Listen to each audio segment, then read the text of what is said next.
A very good morning to all of you. Today we are going to start our third lecture, that is on the history of hybrid vehicles. In our previous class we have studied about the history of electric vehicles. तो देखिए दोनों में बहुत फर्क है, electric vehicles की अलग history है और हाइब्रिड व्हीकल्स की अलग हिस्ट्री है। और हम जब डिटेल में देखेंगे तो हमें ये पता चलेगा कि जो हाइब्रिड व्हीकल्स है वो इटसेल्फ जब से ऑटोमोबाइल इन्वेंट हुए हैं तब से ही कहीं ना कहीं हम लोग उसको किसी न किसी तरीके से यूज करते आ रहे हैं। So it's history is as old as the automobile history. So let's start our third unit and go into details. So first of all we should know what is a hybrid vehicle. तो हमें ये पता होना बहुत जरूरी है। तो hybrid means it is a combination of two और more than two sources of energy. तो जब भी हम किसी भी ऑटोमोबाइल को डिजाइन करते हैं और उसमें जब हम सोर्स सिंगल सोर्स से ज्यादा यूज करते हैं तो हम उसको हाइब्रिड सोर्स बोल सकते हैं। फॉर एग्जांपल यदि हम मान लीजिए पेट्रोल इंजन के साथ में इलेक्ट्रिक मोटर भी यूज कर रहे हैं, so it's a kind of hybrid system जिसमें हम जब चाहें पेट्रोल पर उसको चला सकते हैं और जब हम चाहें उसको इलेक्ट्रिक पे स्विच कर सकते हैं। सिमिलरली यदि हम मान लीजिए डीजल इंजन है, डीजल इंजन के साथ में हम लोग सीएनजी यूज कर रहे हैं, तो it is again a kind of hybrid engine. तो इस तरीके से हम जब भी एक से ज्यादा सोर्सेस को काम में लेते हैं for providing the energy, then we can call it a hybrid engine और उसके बहुत सारे एडवांटेजेस होते हैं। So we will get into detail of a hybrid vehicle in coming up classes, but for now we should start to understand how these hybrid vehicles get into picture. So surprisingly the concept of a hybrid vehicle is almost as old as the automobile itself. तो देखिए जब से automobile बनी है तब से ही hybrid vehicle भी कहीं ना कहीं एग्जिस्टेंस में आ गए थे। The primary purpose, however, was not so much to lower the fuel consumption, but rather to assist the IC engine to provide an acceptable level of performance. तो जो शुरुआत में जब ऑटोमोबाइल्स बनाए गए थे उनमें सबसे पहले आईसी इंजन से फिट किए गए थे, लेकिन उनकी परफॉर्मेंस बहुत ही लो थी और वो इटसेल्फ इतना भी परफॉर्म नहीं कर पा रहे थे प्रॉपरली कि वो एक लिमिट या एक रेंज या एक थ्रेशोल्ड को पार कर पाए। तो उनको कहीं ना कहीं हम लोगों को असिस्ट करने के लिए कई और एनर्जी सोर्सेज शुरुआत से ही सप्लाई के रूप में हम लोगों को लगाने पड़े और वहीं से हम लोग हाइब्रिड व्हीकल्स को शुरुआत का एरा मानते हैं। Indeed, in early days, IC engine engineering was less advanced than electric motor engineering. तो हम लोग देखते हैं कि जब शुरुआत हुई थी ऑटोमोबाइल्स की और जब आईसी इंजन बेस्ड ऑटोमोबाइल्स बनाए गए थे उस समय में भी इलेक्ट्रिक मोटर्स जो थी वो ज्यादा एडवांस हुआ करती थी आईसी इंजन बेस में, बिकॉज उस टाइम पे आईसी इंजन के अंदर में बहुत कम इन्वेंशन हुए थे और उनकी परफॉर्मेंस लेवल भी बहुत डाउन था। लेकिन by the passing of time IC engine get refined and refined और उनके अंदर में बहुत सारे एडवांसमेंट्स किए गए जिससे कि आज की एरा में हम देख रहे हैं आईसी इंजन जो पेट्रोल और डीजल की गाड़ियां हैं वो बहुत अच्छा परफॉर्म कर रही है। तो ये एक बहुत बड़ा कारण था। उस समय में जो हाइब्रिड इंजन बनाने के पीछे ऐसा कोई उद्देश्य नहीं था कि हम लोगों को किसी तरह से फ्यूल इकोनॉमी ज्यादा चाहिए या फिर पॉल्यूशन का कोई कारण हो, ऐसी कोई भी हमारे पास में नॉइस प्रॉब्लम हो, ये सब हमारे पास उस समय ऑब्जेक्टिव नहीं थे। सिर्फ और सिर्फ एक ही ऑब्जेक्टिव था जो कि था कि उन आईसी इंजन को असिस्ट करना। Okay, The first hybrid vehicle reported was shown at Paris Salon of 1899। तो सबसे जो पहला हाइब्रिड व्हीकल है जो रिपोर्टेड है लिटरेचर में वो शोन किया गया था 1899 में। These were built by Perrier establishments of Lake Belgium and by Vendovely and Priestley Electric Carriage Company of France. The Perrier vehicle was a parallel hybrid with a small air-cooled gasoline engine assisted by an electric motor and a lead acid battery। तो देखिए जो ये vehicle था जिसका नाम हमने रखा था पेरियर, ये जो पेरियर था ये इसके अंदर में एक छोटा air cooled gasoline engine use किया गया था और उसको हेल्प करने के लिए, उसको असिस्ट करने के लिए एक इलेक्ट्रिक मोटर लगाई गई थी जो कि पावर लेती थी लेड एसिड बैटरीज से। ठीक है, it is reported that the batteries were charged by engine when the vehicle coasted or was at a standstill condition। तो देखिए ये बताया गया है कि जब भी गाड़ी की एनर्जी जो थी वो सप्लीमेंट होती थी, ज्यादा होती थी इंजन की, तो वो क्या करती थी, बैटरी को चार्ज करती थी। और ये अक्सर हुआ करता था कोस्टेड, जब गाड़ी होती थी, कोस्टेड मतलब जब ढलान पर गाड़ी होती है उस समय जो एनर्जी होती है वो क्या होती थी, रिस्टोर होकर के बैटरी के अंदर में सेव हो जाती थी। इसी तरह से जब इंजन हमारा चल रहा होता था लेकिन गाड़ी स्टैंड स्टिल कंडीशन में खड़ी होती थी तो उस कंडीशन में भी वो क्या करती थी, लगातार बैटरीज को चार्ज किया करती थी। When the driving power required was greater than the engine rating, the electric motor provide additional power. तो देखिए इसमें जो इंपॉर्टेंट फिनोमिना था वो ये था कि जब भी इंजन की पावर को ज्यादा रिक्वायर्ड होती थी तो वो इंजन जो था हमारे पास में स्मॉल एयर कूल्ड इंजन, वो उस इंजन रिक्वायरमेंट को जो पावर रिक्वायरमेंट है तो उसको पूरा नहीं कर पाता था। तो उसको असिस्ट करने के लिए इलेक्ट्रिक मोटर जो थी वो ऑन हो जाती थी और वो एडिशनल पावर प्रोवाइड कराया करती थी। In addition to being one of the two first hybrid vehicles, as being the first parallel hybrid vehicle, the Perrier was undoubtedly the first electric starter. तो हम देखते हैं कि जो Perrier था वो undoubtedly पहला इलेक्ट्रिक स्टार्टर व्हीकल बना था। और यहाँ पर हम एक चीज और देख रहे हैं कि ये है पैरेलल टाइप का हाइब्रिड सिस्टम। हम आगे जब डिटेल में डिस्कस करेंगे तो पैरेलल और सीरीज टाइप के हाइब्रिड सिस्टम्स को हम डिटेल में डिस्कस करेंगे। So for now you should know that Perrier was the first electric starter vehicle. The other hybrid vehicles introduced at the Paris Salon of 1899 was the first series hybrid electric vehicle and was first derived from a pure electric vehicle commercially built by the French firm Vendovely and Presently. तो ये जो second type का electric vehicle था ये purely electric vehicle था जो कि Paris salon में शो किया गया था। This vehicle was a tricycle with two rear wheels provided by independent Motors. तो उसमें जो था जो उसकी आप जैसे नीचे डायग्राम में देख पा रहे हैं दो व्हील्स थे पीछे की साइड में, बड़े व्हील्स थे और उनको इंडिपेंडेंट मोटर के द्वारा पावर दी जा रही थी। उनको दोनों को इंडिपेंडेंट मोटर के थ्रू चलाया जा रहा था।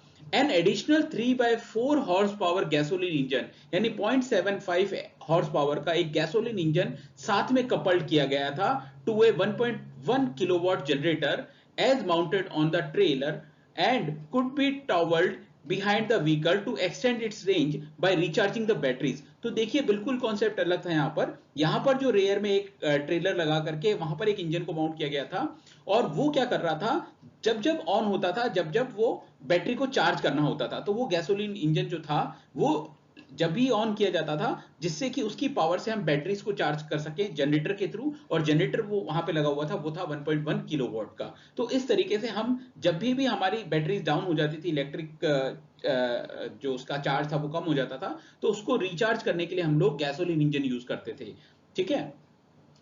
In the French case, the hybrid design was used to extend the range of an electric vehicle and not the supply additional power to a weak IC engine। तो देखिए यहाँ पर बहुत बड़ा डिफरेंस ये है कि जो अभी अभी हमने प्रीवियस जो पेरिस सैलॉन का व्हीकल डिस्कस किया पेरिस, उसके अंदर में जो था वहां पर पावर कम हो जाती थी, इस वजह से हम लोग इलेक्ट्रिक का सहारा लेते थे। लेकिन यहाँ पर ये जो व्हीकल था ट्राईसाइकिल टाइप, इसके अंदर में हम लोग पावर असिस्टेंस के लिए कभी भी काम में नहीं लेते थे लेकिन उसकी रेंज को बढ़ाने के लिए, क्योंकि वो एक लिमिटेड रेंज तक ही चल पाता था इलेक्ट्रिक व्हीकल, तो उसके बाद उसकी बैटरी डाउन हो जाती थी। तो उसको चार्ज करने के लिए हम लोगों ने पीछे गैसोलीन इंजन लगाया था। तो इसका पर्पस बिल्कुल अलग था। तो गैसोलीन इंजन असिस्ट करता था आपकी इलेक्ट्रिक मोटर्स को आगे और रेंज बढ़ाने के लिए। तो this is why it is called a series hybrid engine. ठीक है। तो ये है एक सीरीज हाइब्रिड इलेक्ट्रिक व्हीकल के बारे में। तो this is the second type of electric vehicle which we have seen in early era of hybrid electric vehicles. Frenchman Camille Gentesi presented a parallel hybrid vehicle at Paris Salon of 1903. तो जो हम लोग पहले भी last lecture में भी discuss कर चुके हैं कि कैमिली जेंटेसी एक जो रेसिंग कार्स हैं उनको चलाने वाले ड्राइवर थे। उन्होंने 1903 में जो पेरिस सैलून था वहां पर एक व्हीकल डेमोन्स्ट्रेट किया था। This vehicle combined a 6 horse power gasoline engine with a 14 horse power electric machine that could either charge batteries from the engine और असिस्ट देम लेटर। तो देखिए जो इसका कॉम्बिनेशन था वो बिल्कुल अलग ढंग से था। उसमें जो गैसोलीन इंजन था वो 6 हॉर्स पावर का था और 14 हॉर्स पावर की जो इलेक्ट्रिक मोटर्स उसके अंदर में कंप्लीट एक मशीन लगाई हुई थी। और जो आपके पास जो 6 हॉर्स पावर का गैसोलीन इंजन था वो क्या किया करता था, वो चार्ज करता था बैटरीज को जिससे कि उसका जो रेंज है उस व्हीकल का रेंज बढ़ाया जा सके। लेकिन साथ में इसमें एक प्रोविजन और दिया गया था कि बाय चांस यदि मान लीजिए कहीं पर उसकी पावर कम पड़ती है किसी इंजन की अप हिल्स के दौरान या फिर कहीं पर भी जहां पर भी लोड ज्यादा पड़ता है गाड़ी के ऊपर में, वहां पर क्या होता था कि ये जो गैसोलीन इंजन है ये उसको पावर असिस्ट भी करता था। तो यहां पर वो दोनों काम किया करता था। Another Frenchman, H. Kringer built the second reported series hybrid vehicle in 1902. The design used two independent DC motors driving the front wheels. तो यहाँ पर हमने क्या किया, जो आगे के जो दो व्हील्स थे वहां पर independent type of DC Motors use की थी और उसके थ्रू अपना व्हीकल को प्रोपेल कराया था. They drew their energy from 44 lead acid cells that were charged by 4.5 horsepower alcohol sparked ignited engine coupled to a shunt DC generator. तो देखिए यहाँ पर जो था उसने क्या किया था, 44 लेड एसिड बैटरीज यूज की थी to provide energy to their electric motors. और उन जो लेड एसिड बैटरी थी उनको चार्ज करने के लिए क्या किया था उन्होंने, एक 4.5 हॉर्स पावर का अल्कोहल स्पार्क, यानी जैसे पेट्रोल को एज ए इग्निशन फ्यूल काम में लेते हैं उसी तरह से वहां पर अल्कोहल को यूज किया गया था और स्पार्क इग्नाइटेड था, ऐसा इंजन था वो बेसिकली. और उसको कपल किया गया था डीसी शंट जनरेटर के साथ में. तो वहां से वो क्या करता था, अपनी एनर्जी को पहले हम लोग जो अल्कोहल है वहां से उसको बर्न करके एनर्जी एक्सट्रैक्ट करते थे और उससे हम लोग जनरेटर को चलाते थे और उस जनरेटर से हम लोग बैटरीज को चार्ज करते थे और उस बैटरी से फिर फाइनली मोटर ड्रिवन होती थी. तो इस तरीके से एक पूरा का पूरा एक लूप वो बनाया गया था. Okay.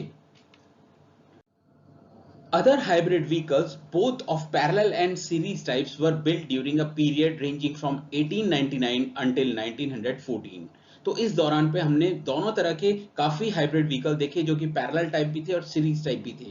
Although electric braking has been used in these early designs, there is no mentioning of regenerative braking. तो हम देखते हैं कि वहां पर इस एरा में कोई भी रीजनरेटिव ब्रेकिंग के बारे में कोई भी जो व्हीकल था उसमें रिपोर्टेड नहीं है. वहां पर जो भी ब्रेकिंग यूज होती थी वो इलेक्ट्रिक ब्रेकिंग यूज की जाती थी. It is likely that most possible even all design use dynamic braking by shorting circuiting or by placing a resistance in the armature of traction motor. तो वहां पर क्या किया जाता, डायनेमिक ब्रेकिंग यूज की जाती थी जो कि या तो शॉर्ट सर्किटिंग करके हम लोग उसमें ब्रेक अप्लाई करते थे या फिर हम क्या करते थे, आर्मेचर में रेजिस्टेंस बढ़ा देते थे. और आर्मेचर में रेजिस्टेंस बढ़ाने से क्या होता था, जो ट्रैक्शन मोटर्स है वो स्लो डाउन हो जाती थी और ब्रेकिंग अप्लाई हो जाता था. The Lohner Porsche's vehicle in 1903 is a typical example of this approach. तो ये जो आप नीचे देख पा रहे हैं, this is the diagram of Lohner Porsche और इसके अंदर में clearly हम लोगों को ये indicate होता है कि we was using dynamic braking. The frequent use of magnetic clutch and magnetic coupling should be noted. और इस era में magnetic clutches भी हम लोगों ने use करना शुरू किया था और magnetic coupling भी हम लोगों ने use करना शुरू कर दिया था. Early hybrid vehicles were built in order to assist the weak IC engines of that time or to improve the range of electric vehicles. तो जो शुरुआत में हमने 18 सेंचुरी के जो लास्ट में देखा वहां पर जो भी हम लोग इलेक्ट्रिक व्हीकल्स के साथ में हाइब्रिड व्हीकल्स जोड़ रहे थे, यानी कि गैसोलीन के साथ में हम लोगों ने इलेक्ट्रिक जो मोटर थी उनको जोड़ा था, उसका जो बेसिक रीजन था वो या तो था कि जो वीक आईसी इंजन्स हैं उनको असिस्ट करना या फिर रेंज को बढ़ाना, यानी ज्यादा दूर तक वो चल सके इसकी चीज को बढ़ाना. They made use of the basic electric technologies that were then available. तो उसमें बहुत सिंपल इलेक्ट्रिकल टेक्नोलॉजी यूज होती थी और जो मोटर्स थी वो भी बहुत बेसिक हुआ करती थी जो कि उस टाइम के हाइब्रिड व्हीकल्स में यूज होती थी. In spite of the great creativity that presides in their designs, these early hybrid vehicles could not longer compete with the greatly improved gasoline engines that come into use after World War First. तो देखिए धीरे धीरे क्या होने लगा कि जो hybrid vehicles हम लोग यूज कर रहे थे उनको पीछे छोड़ते हुए जो आपके रेगुलर गैसोलीन इंजन से वो धीरे धीरे इंप्रूवमेंट की ओर बढ़ रहे थे और उनमें इतना अच्छा इंप्रूवमेंट होने लगा कि अब लोगों को लगने लगा कि उनको किसी भी जरूरत नहीं है रेंज बढ़ाने के लिए हाइब्रिड व्हीकल्स में जाने की या फिर पावर असिस्ट करने के लिए, क्योंकि गैसोलीन इंजन खुद इटसेल्फ इतने अच्छे हो गए थे, उनकी परफॉर्मेंस इतनी एनहांस हो गई थी कि अब उनको जरूरत नहीं थी किसी भी असिस्टेंस की.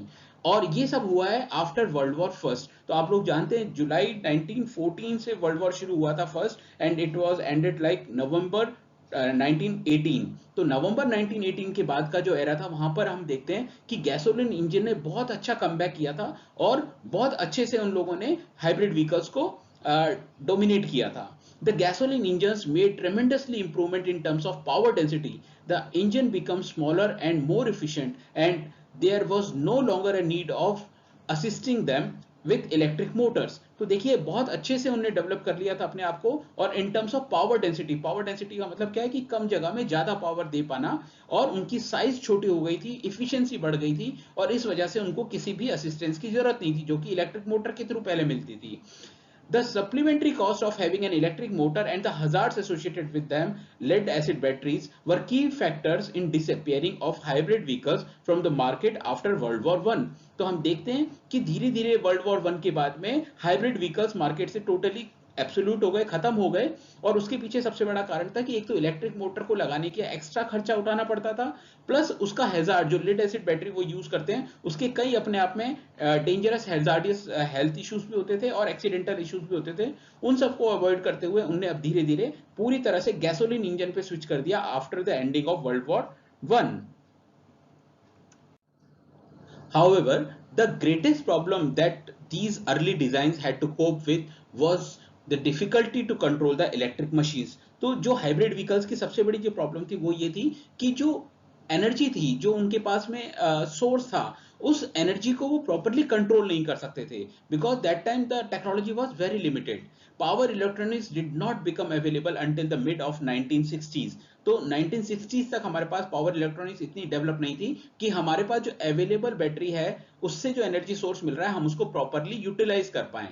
And early electronic motors were controlled by mechanical switches and registers. तो जो 1960 से पहले की हाइब्रिड व्हीकल्स थे उसमें जो इलेक्ट्रिक मोटर्स कंट्रोल होती थी वो सिंपली मैकेनिकल स्विचेस के थ्रू या फिर रजिस्टर्स लगा करके कंट्रोल की जाती थी।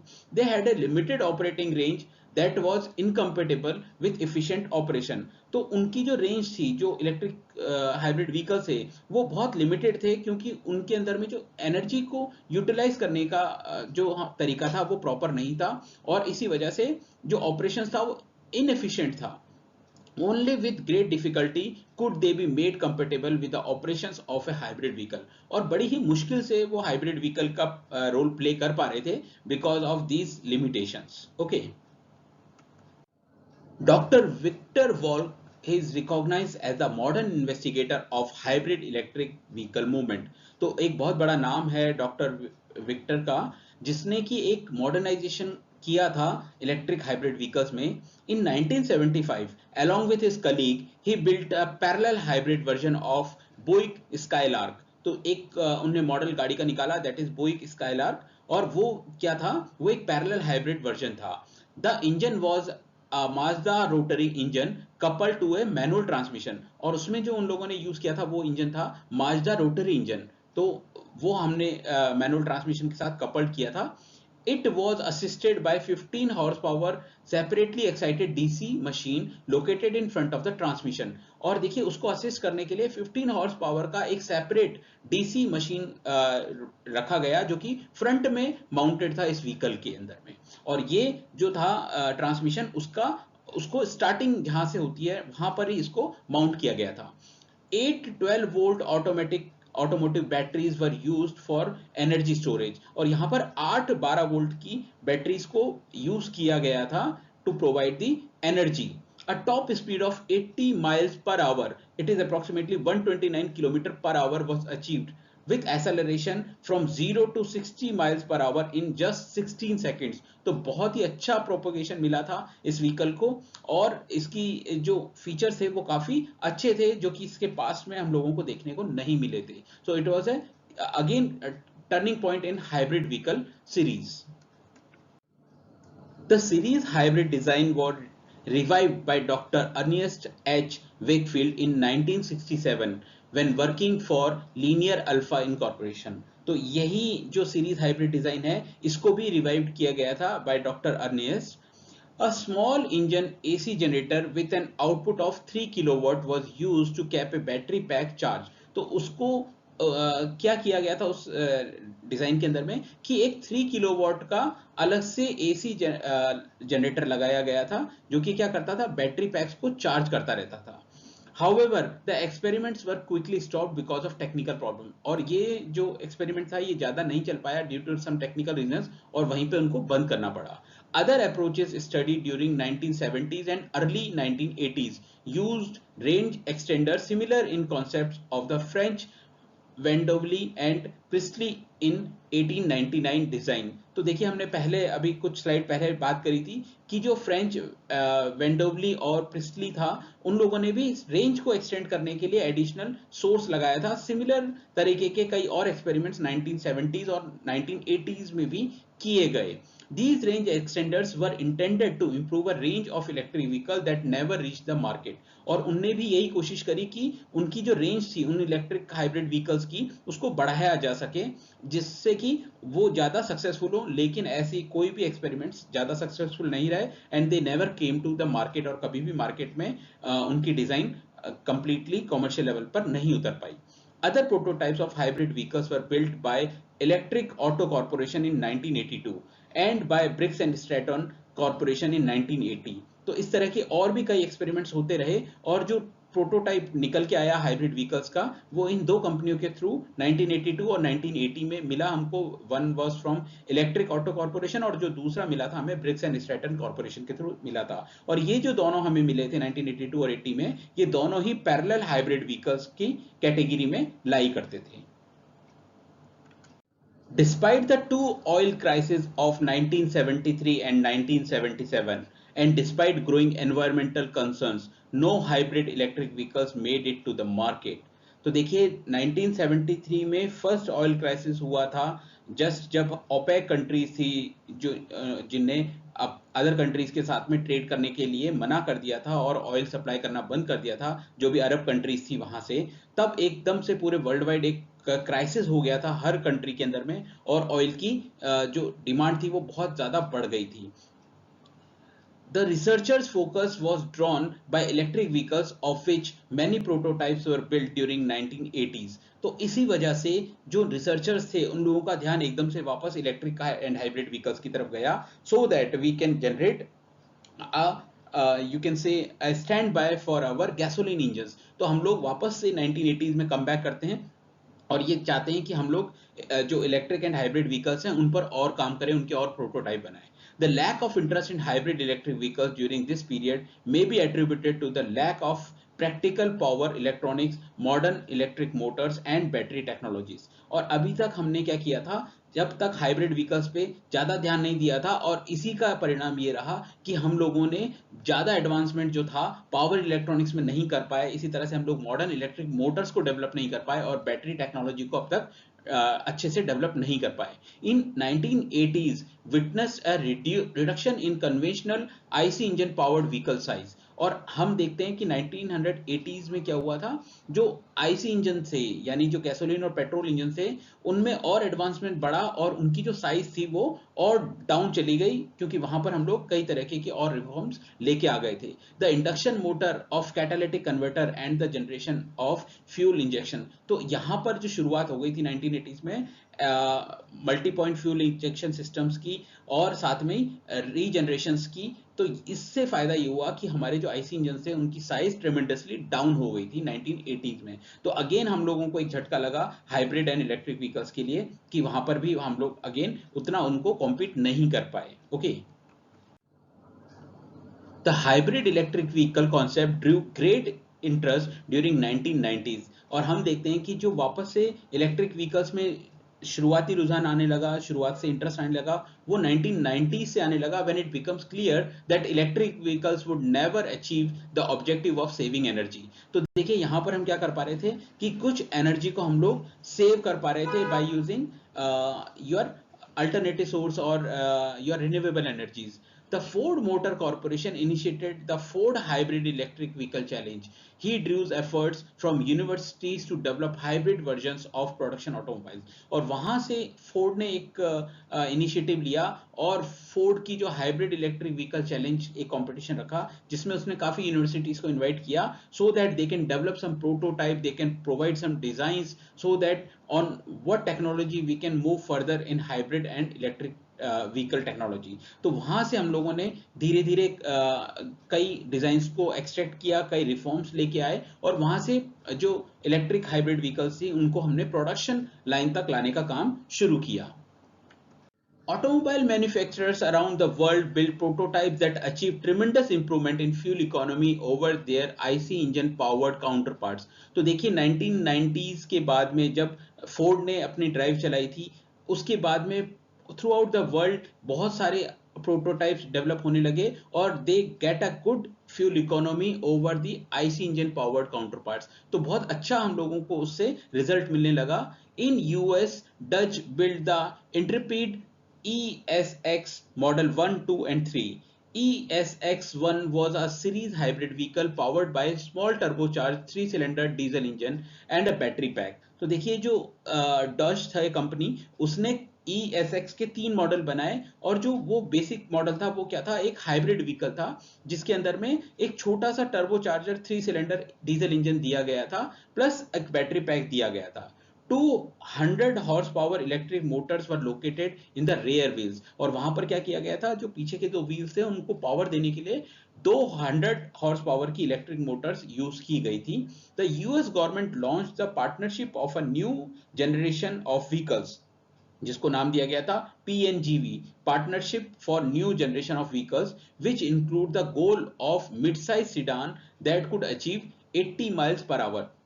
तो ये एक यूएस गवर्नमेंट का इनिशिएटिव था जिससे कि वो इस फील्ड के अंदर में और प्लेयर्स को और डिजाइन्स को इंप्रूव कर सके और उनका एक गोल था कि 80 माइल्स पर आवर की स्पीड अचीव कर सके। The Ford Prodigy and GM Precept resulted from this efforts. और ये जो ड्राइव चलाई थी यूएस गवर्नमेंट ने, उससे दो मॉडल्स हम लोगों के सामने आए, दैट इज फोर्ड की प्रोडगी एंड GM की प्रिसिप्ट। और इससे फायदा ये हुआ, these Prodigy and Precept vehicles were parallel hybrid vehicles. तो इनको जो पावर मिलती थी वो मिलती थी स्मॉल टर्बोचार्ज डीजल इंजन से, coupled to dry clutch manual transmissions. तो वहां पर हम लोग क्या करते थे, क्लच को यूज करके और ट्रांसमिशंस को चेंज कर सकते थे। Both of them achieved objectives but production did not follow. और हमने जो गोल सेट किया था वहां तक ये दोनों व्हीकल्स पहुंच तो गए, लेकिन इनका प्रोडक्शन नहीं हो पाया, यानी कि ये मार्केट में लार्ज स्केल पे लॉन्च नहीं हो पाए। तो ऐसा नहीं है कि सिर्फ अमेरिका में ही ये रिवॉल्यूशन चल रहा था। Efforts in Europe are represented by the French Renault Next, a small parallel hybrid vehicles using 750cc spark ignition engine and 2 electric motors। तो यहीं पे यूरोप में रेनॉल्ट ने भी एक हाइब्रिड व्हीकल बनाया था जो कि पैरेलल हाइब्रिड व्हीकल था, विच यूज 750cc SI इंजन और उसमें 2 इलेक्ट्रिक मोटर्स यूज की थी। दिस प्रोटोटाइप अचीव 29.4 किलोमीटर पर लीटर, इसका एवरेज उनको गाड़ी का मिला था, जिसको हम 70 माइल्स पर ग्राम भी बोल सकते हैं, with maximum speed and acceleration performance comparable to conventional vehicles। और ये जो परफॉर्मेंस थी ये कंपेरेबल एक स्टैंडर्ड था जो कि कन्वेंशनल व्हीकल में देखने को मिल रहा था। कन्वेंशनल व्हीकल मतलब जो हमारे पास regular petrol and diesel vehicle चल रहे थे। Volkswagen also built a prototype the Chico. और ये जो वॉक्सवैगन का एक मॉडल था शियो, और वो आप नीचे डायग्राम में देख पा रहे हैं। The base was a small electric vehicle with a nickel metal hydride battery pack and three phase induction motor. और यहां पर क्या यूज किया था, बैटरी पैक यूज किया था, दैट इज ऑफ निकल मेटल हाइड्राइड, और उन्हें 3-फेज की इंडक्शन मोटर साथ में यूज की थी। A small two cylinder gasoline engine was used to recharge the batteries and provide additional power for high speed cruising. तो देखिए यहाँ पर एक एडिशनली 2 सिलेंडर का गैसोलीन इंजन और माउंट किया गया था जो कि क्या करता था, चार्ज करता रहता था बैटरीज को। प्लस यदि हम लोगों को क्रूजिंग यानी कि बहुत ज्यादा स्पीड की जरूरत है कम टाइम में, तो जो एक्स्ट्रा पावर थी वो भी हम लोग इस 2 सिलेंडर गैसोलीन इंजन से लेते थे। तो in this manner this is a complete hybrid electric vehicle. The most significant effort in the development of commercialization of hybrid vehicles was made by Japanese manufacturer। तो देखिए अल्टीमेटली यूएस इसके अंदर में आ गया, इसके बाद यूरोप इसके अंदर में आ गया, लेकिन finally Japanese are the manufacturers who make the models as well as they commercialize those models। In 1997 Toyota released the Prius sedan in Japan। तो देखिए 1997 में सबसे पहली कॉमर्शियलाइज गाड़ी निकली जो कि थी Prius sedan, जो कि जापानीज मैन्युफैक्चरर की थी। At the same time Honda also release it's insight and civic hybrid. तो होंडा ने भी अपनी 2 मॉडल्स निकाली, इनसाइट और एक थी सिविक, जो हम लोग आजकल देखते हैं सिविक हाइब्रिड। तो ये दोनों व्हीकल्स भी हम लोग आज की एरा में देख पा रहे हैं। These vehicles are now available throughout the world, और इनको जो प्रोडक्शन था वो काफी लार्ज स्केल पे किया गया और ऑल ओवर वर्ल्ड इसकी सप्लाई की गई।